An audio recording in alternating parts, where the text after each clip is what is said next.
Hey guys, Nick Espinoza, your chief security fanatic here, and it is Sunday, so we are doing breaches of the week. And before we begin, I'd like to give a shout out to the following people: Chris Fallon, David Walker, Rebecca Rutherford, and Neville Goodalls. Guys, as always, you're awesome for sending me messages with data breaches, tagging me in links, all this kind of stuff. And if you have a tip for me regarding a data breach, please send it in and I will give you a shout out as well. It is always appreciated and obviously saves me a lot of time. So, with that, let's begin with an almost breach that is kind of a little terrifying, and we are starting with Google. Now, Google canceled a project to publish more than 100,000 human chest x-rays online days before the data was supposed to go live after realizing it contained personally identifiable information.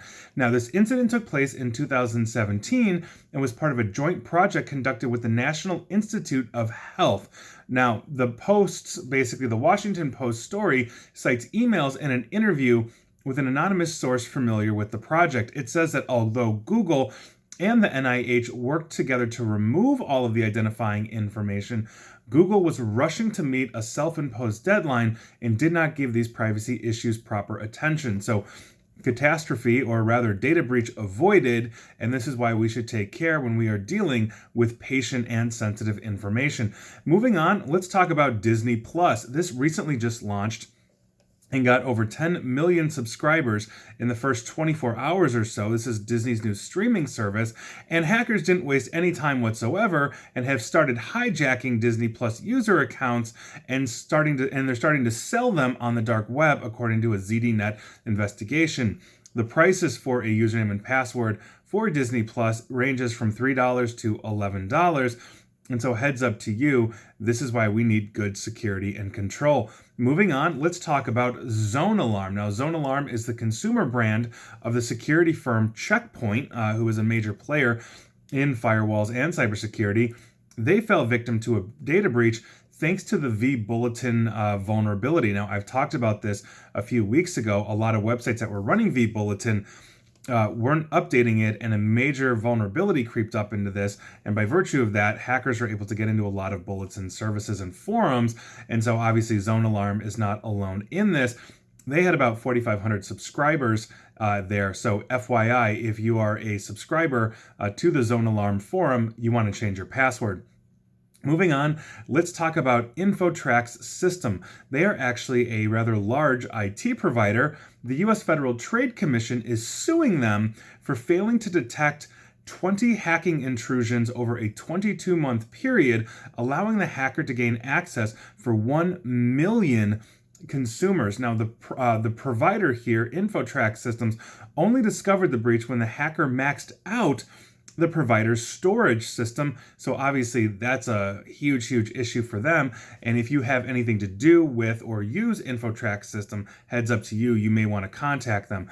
Moving on, we're going to be talking about the University of North Carolina, UNC, at Chapel Hill, their School of Medicine. They just announced that they are mailing notification letters to an estimated 3,716 people whose information may have been affected by a phishing incident involving one of the School of Medicine's email accounts. Patients' names, dates of birth, demographic data such as address, health information, health insurance, social security numbers, financial account information, and or credit card information may have been compromised. So if you are using UNC Chapel Hill's School of Medicine in some way, shape, or form, heads up to you. Moving on, let's head south of the border here to Mexico. We are talking about Pemex. Now, this is the state-owned oil company. They just got hit with a ransomware attack where hackers demanded $4.9 million US in order to decrypt their files. On Sunday, November 10th, Pemex was basically hit with this attack. The company says it affected less than 5% of their computers. Workers reported, though, that internal memos told them not to initially turn on their computers, but they were up and running again later that day on Monday. So heads up to you if you have anything to do with Pemex.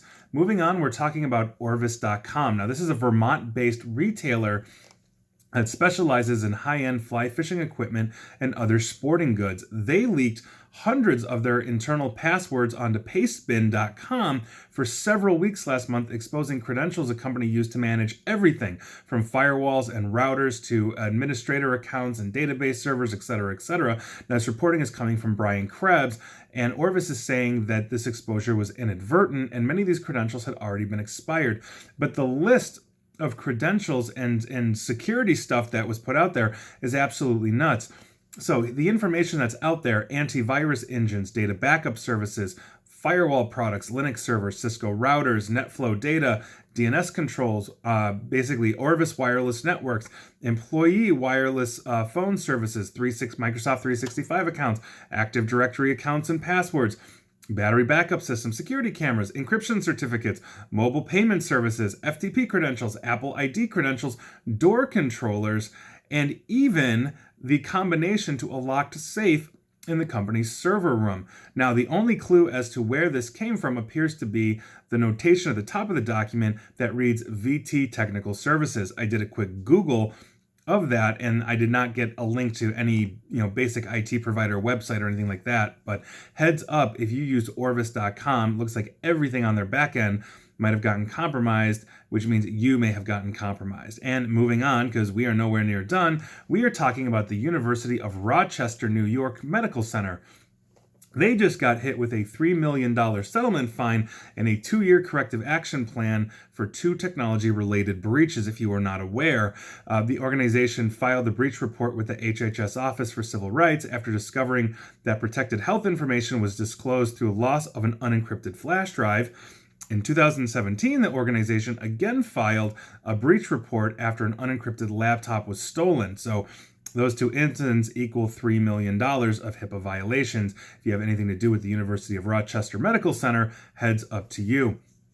Moving on, let's talk about Facebook, because basically 100 third-party app developers have improperly accessed names and profile pictures of members in various Facebook groups, data that was supposed to be restricted in 2018 in the wake of the Cambridge Analytica privacy issue. Now, Facebook said that its developers, including 11 in the past couple of months alone, had improper access to the data through the Groups API. Now, Groups API is the interface between Facebook and third-party apps where the app can integrate with the group if it has been authorized by administrators. Once the administrators approve the app, developers can access a broad level of data about the group, including the group's name, number of users, content of post, etc. And so there's not a week that goes by that Facebook isn't in the news for some kind of breach or failure of privacy control. Here we are. If you use Facebook groups, you might have been data mined. Moving on, Choice Cancer Care Treatment. This is out of Texas. A non-authorized actor gained access to one email account between May 1st and May 21st of 2019. Patient name and medical or health information may have been hit for a very small number of individuals. They're saying data may have also included driver's license, social security number, credit card information, and passport number. So heads up to you. Moving on, we're looking at Purcellville, Virginia. Now, officials say a possible data breach may have compromised the personal information of more than 500 employees of this city's police department. Data was on a missing memory stick that contained the email inbox of the Purcellville police chief. So heads up to you, if you're in Purcellville, you may have been compromised. Moving on, we are talking about games, MTG Arena, which I believe stands for Magic the Gathering Arena, and Magic Online. Now, according to emails sent to affected users, Wizards of the Coast, which I believe, and I could not really discern that, but I believe that's the company that runs these games, had a legacy database breach occur on November 14th. The incident is being reported as non-malicious, and the information the information was obtained from outside the company. First name, last name, email addresses, and hashed passwords or encrypted passwords were compromised in this breach. So heads up to you. Moving on, we're heading to Connecticut and Starling Physicians. Basically, hackers have accessed certain patients' names, addresses, dates of birth, passport numbers, social security numbers, medical information, and insurance or billing information from Starling Physicians. So heads up, if you're in Connecticut and this is your physician provider. Let's head on over to Ireland now.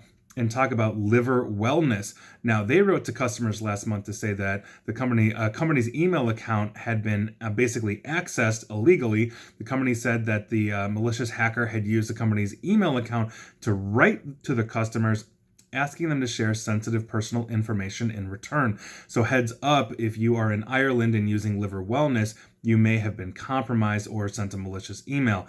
Moving on, we're talking about the AIS and Sport Australia. They're investigating a potential breach of their agency's email account after it was hacked last week.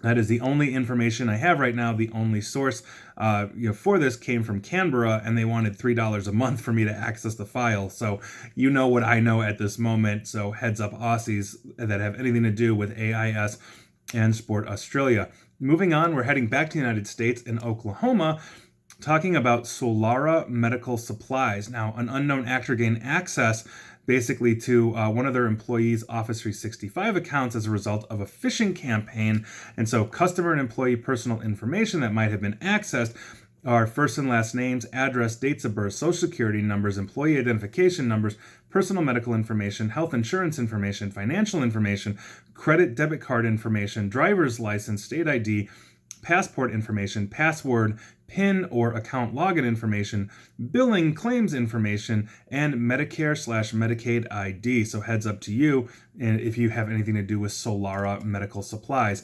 And finally, we're actually going to be talking about something interesting that is a potential national security breach that we learned at the President Trump impeachment hearing. Now, before I begin with this, if you are a first-time viewer, you may not know this because everybody else that follows me and watches me knows that I don't really stray into political things. And if I do have to talk about things like the president or politics, I purely stick to the facts. And so in this case, I am simply going to be relaying this from a cybersecurity standpoint. I don't care if you love or hate the president. My goal here is simply to relay this information. And so in the initial testimony before the House Intelligence Committee, William Taylor, who basically, he was a former ambassador to Ukraine, and he testified the very first day, said that he had learned of a phone call between George Sondland, who is the ambassador to the European Union for the United States, and President Trump. Now, again, I am going right now on the premise that everything that Mr. Taylor here said is correct. And so this is where we're going from. Now, basically, Taylor said that his staff, not himself, but his staff, had overheard President Trump during a call with Ambassador Sondland while at dinner with the ambassador at a restaurant in Kiev, which is I believe the capital of Ukraine. Now, the contents of that discussion, and we have to dive into this a little bit, according to Taylor, is President Trump asking Sondland about the investigations that Trump wanted Ukraine to conduct, basically as an alleged condition of releasing military aid, et cetera, et cetera. And this is the whole heart of, from what I understand, the case of this. But here's the thing, a conversation like that is basically a breach of national security. And so Ars Technica was the one that initially started reporting on this, and I basically had the same thought as I was watching the impeachment hearing, and I quote them. But as anyone in national or diplomatic security will attest to, an open phone call between the president and an ambassador regarding topics of diplomatic interest in public places like a restaurant, a place where any foreign intelligence agency could be monitoring for collection purposes, would be a major breach of operational and national security. And so if former Ambassador Taylor here is correct and accurate in the sense that his staff is correct and accurate as it related to Taylor, from what I understand here, if that phone call actually took place, that actually is a data breach and it involves national security, because again, this is an unsecured location, and that is obviously a very serious issue with this. And so again, I'm not straying into politics. I'm simply saying that if any president was talking to any ambassador in a non-secured manner on sensitive information, outside of, let's say, the security that the United States Embassy would bring,